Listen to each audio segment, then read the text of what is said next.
Courtney, we're going to make some Gaspacho soup. That's a Spanish soup, and it's cold.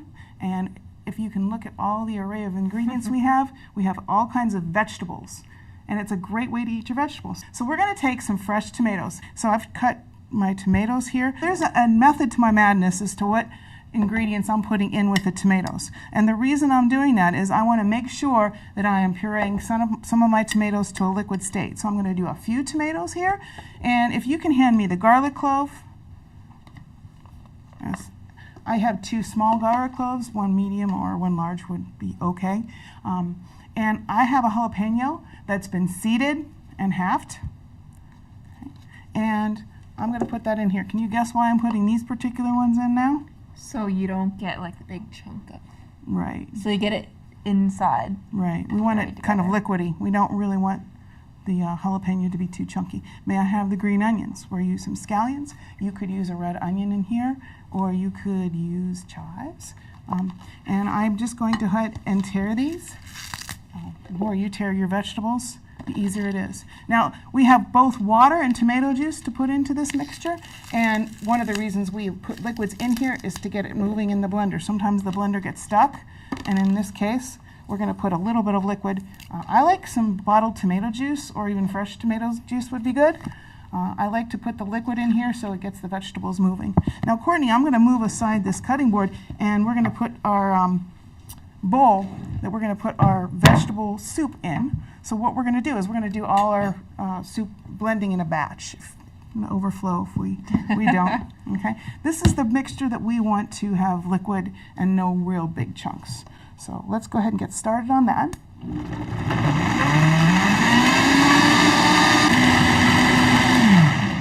And I'm just going to pour this right into the bowl. Has a little bit of a frothy look to it, but that froth is going to go away. Those are just air bubbles. Okay. Now I'm going to continue adding some tomatoes. And I've got herbs here. I've got some basil court, and this is from our garden. We just pulled it right out. I want a lot of basil because I like the flavor the basil has. So I'm going to put some sprigs of basil. You really don't need the big stems. Okay. But some stems are okay because you're just going to blend it anyway. Just a little bit is okay.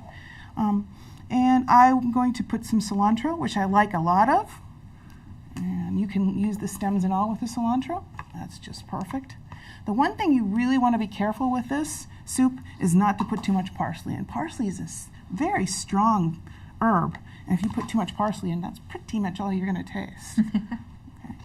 Now I'm going to put, again, like we did in the last batch, a little bit of liquid. And I'm going to, instead of puree this, I'm going to pulse this. Okay. So you have lots of different textures in your soup.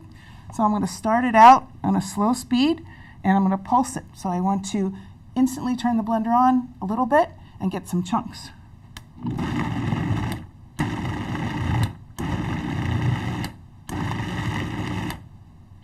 See how that's working, Courtney? Yeah.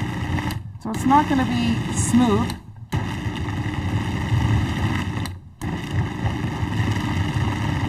It's going to be a little chunky. Now my tomato didn't quite get blended, so we're going to blend it some more. And it's okay if we see some green sprigs in this. This is what we want to see. And I don't know if you can see that. That smells good. It really does. And I see that I've got some leaves and I've got some chunks. And that's okay, because I want to see some big pieces in here. Because I want to see what's in my soup. See, I'm gently pouring it in there, and it's okay to even leave a little bit. Now, see, I've got a little bit of a chunky feel to that. If I ended up with a big piece like I have right here, I just put it back right in the blender. For the next batch. Handy? There you go. Yeah. Now you can use any vegetable you want, Courtney. You could put broccoli in here. You could use spinach. A lot of people like to make gazpacho and put corn in it because that's a nice summer crop. But we're going to go ahead and let's go ahead and add some red peppers. Okay, here we go. And this time our liquids, we have some red peppers. I like the red peppers because it keeps that red color. You could use green. And we're going to go ahead and add some red wine vinegar to this. The red wine vinegar will give it a little tang, and that's going to be our liquid. Okay. And we really want to add some lemon juice, which also adds some tang to it. And so the juice of 1 lemon goes right in here. It's looking pretty good. Yeah. Okay. And the last thing I'm going to add to this batch is some salt and pepper. You don't want it too salty. Black pepper is just perfect for this particular soup. It works really well. And I'm going to go ahead and add some honey. I like honey in my soup, but I didn't have to. If I had really, really sweet tomatoes and I didn't like it sweet, I wouldn't have to add that. And you know what we're going to do? We're going to taste this, and we're going to, at the end, we're going to figure out whether we really want more sweetness or more salt or not.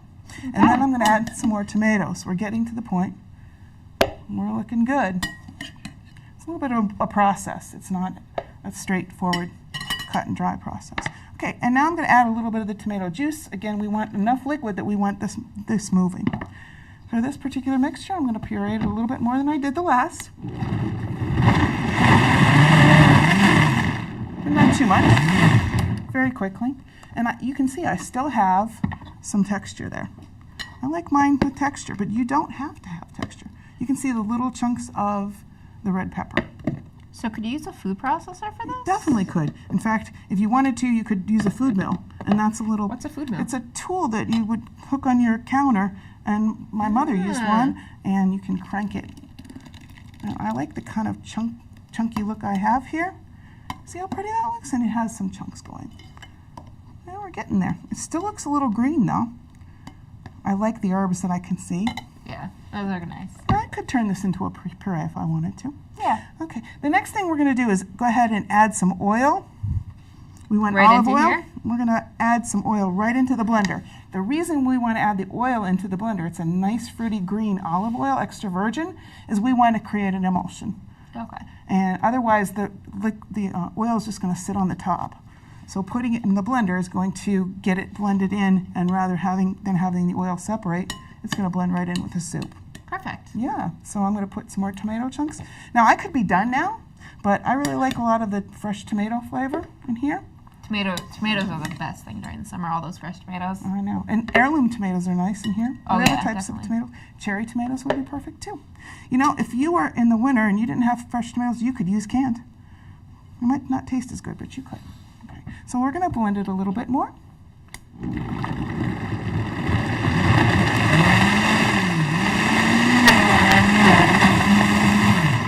Not too much puree going on. And you can see how smooth that is, and that oil's not separating. And you still have those nice chunks. So you can see, look at that orange and that blue green. That looks really pretty. Yeah, it does. And I think we're going to finish with some tomatoes. So I'm going to put my last of my tomatoes into my blender. And we're going to go ahead and add the tomato juice and finish that up.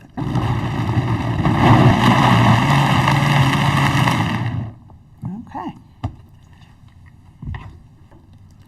And you can still see I have that chunky texture there, which is what I like. We'll mix it up. Oh, I see those nice herbs. I really do too. I like that. That's nice. I love the smell of the fresh herbs. You smell the lemon. One of the goals when you're making gazpacho, for me, is I don't want to taste garlic. I don't want it to be overwhelmingly garlic. And I don't want it to be overwhelmingly parsley. I want it to have a balanced flavor. Okay. Okay, and then we're going to finish with those cucumbers. You don't need to peel the cucumbers, and you don't need to chop them. You can use an English cucumber, which has no seeds, and you can use a regular one, whatever cucumber you had. You could use zucchini in here.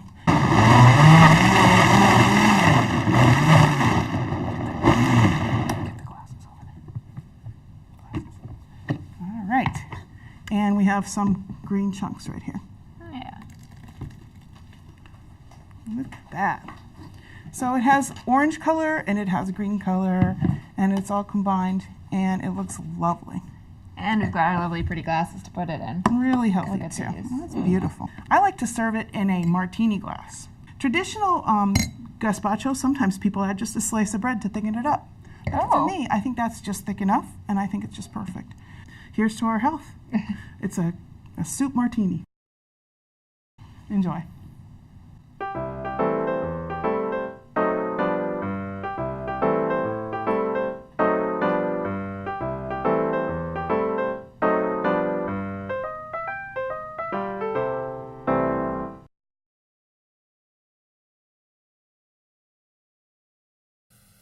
Courtney, have you ever been to one of those Japanese restaurants where they cook in front of you? Yeah. They give you a really nice salad. That's the best salad ever. We can make our own. Shall we? Yeah. Okay, good. We're going to use our blender. In about a couple minutes, we'll have dressing. So I'm going to take an entire onion. This is going to be good for our breath. And I'm going to take 2 large pieces of ginger root. Ginger is very, very aromatic, and it sort of has a crunchy texture, and it also has some strings inside, but this blender will take care of that ginger, and we were going to cut it into pieces so it's not going to hurt the blender. Okay, and we're going to just put the whole pieces of ginger in there. Okay, and we're going to blend these together, and we're going to use some red wine vinegar, which is great. Okay, and we want some olive oil, about 1.5 cups. You can use light or regular, whatever you'd like. Okay, and we're going to use some light soy sauce. This is coming together pretty quickly, isn't it? And about 3/4 cup of water to get it going. It looks almost like teriyaki sauce. Yes? It does. Okay. And we want the juice of 1 lemon. Did I splash it? Sorry. Clove of garlic. Quickly, this dressing comes together.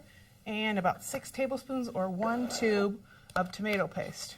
That gives it a little color, some sweetness, and nice flavor.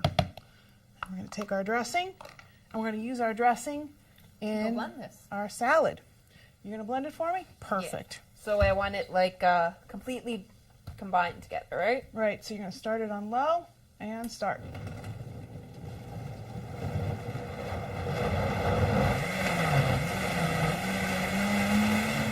And there you have it, ginger dressing. And you can see what it looks like. And it has that nice fresh ginger smell.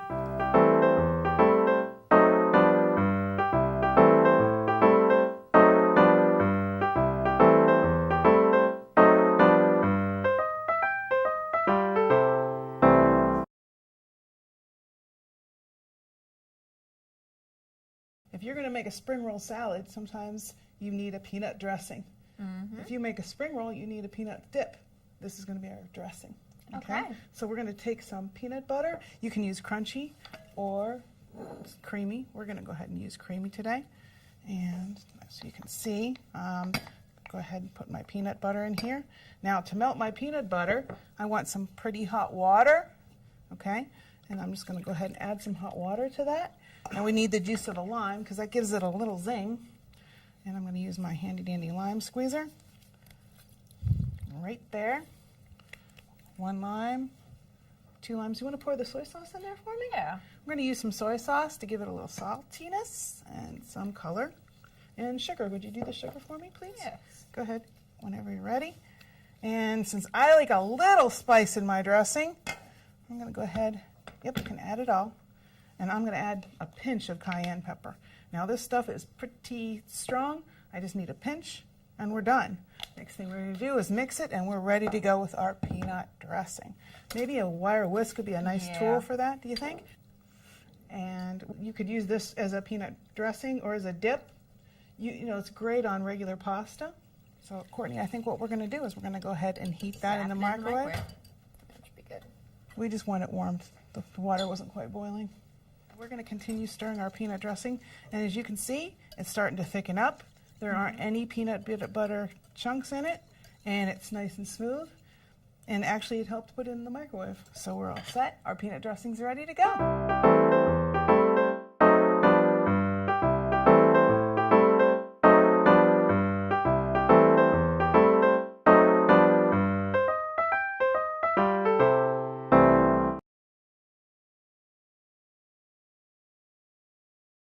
Well, Courtney, we've made dressings. Mm-hmm. We've made a ginger dressing, almost like you get in a Japanese restaurant that they cook in front of you. Mm-hmm. And we've made a peanut dressing, which is going to be delicious. And we're ready to put our salad all together.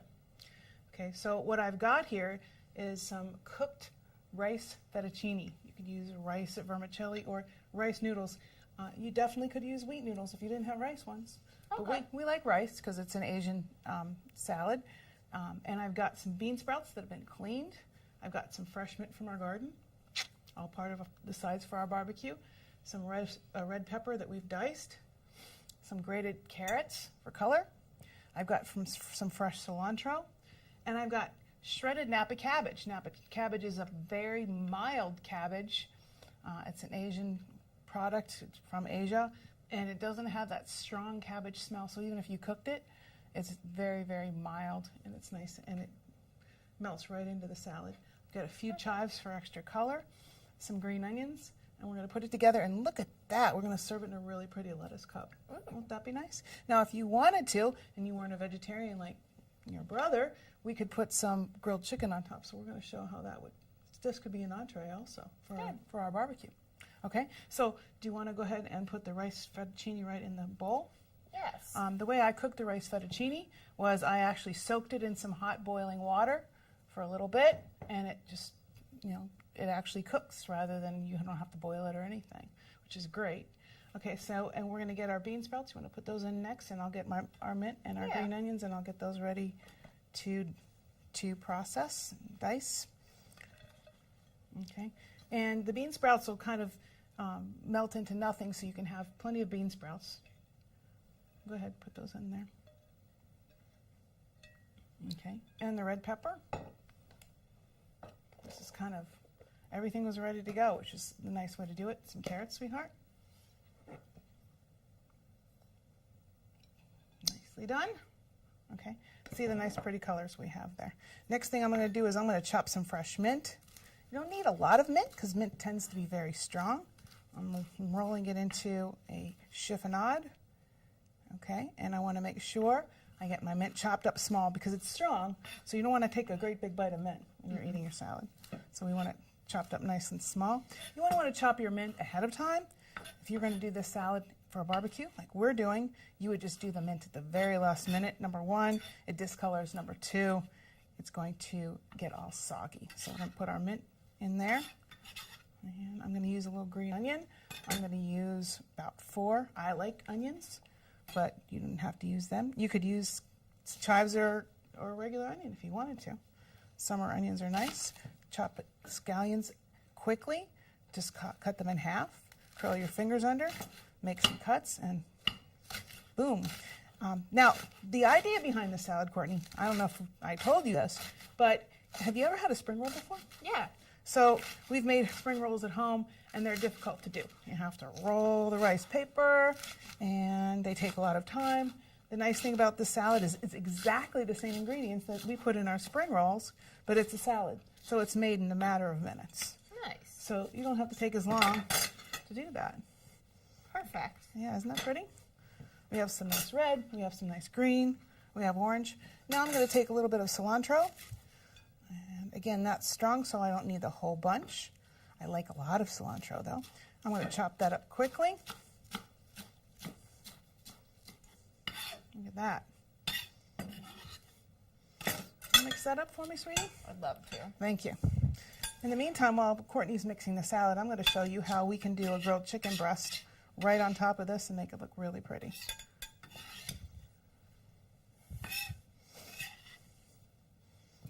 Okay, so I'm going to take some chicken breast I'd already grilled. If you had leftovers, you could definitely use that. If you had tofu, you could use tofu if you were a vegetarian, if you wanted this to be an entree.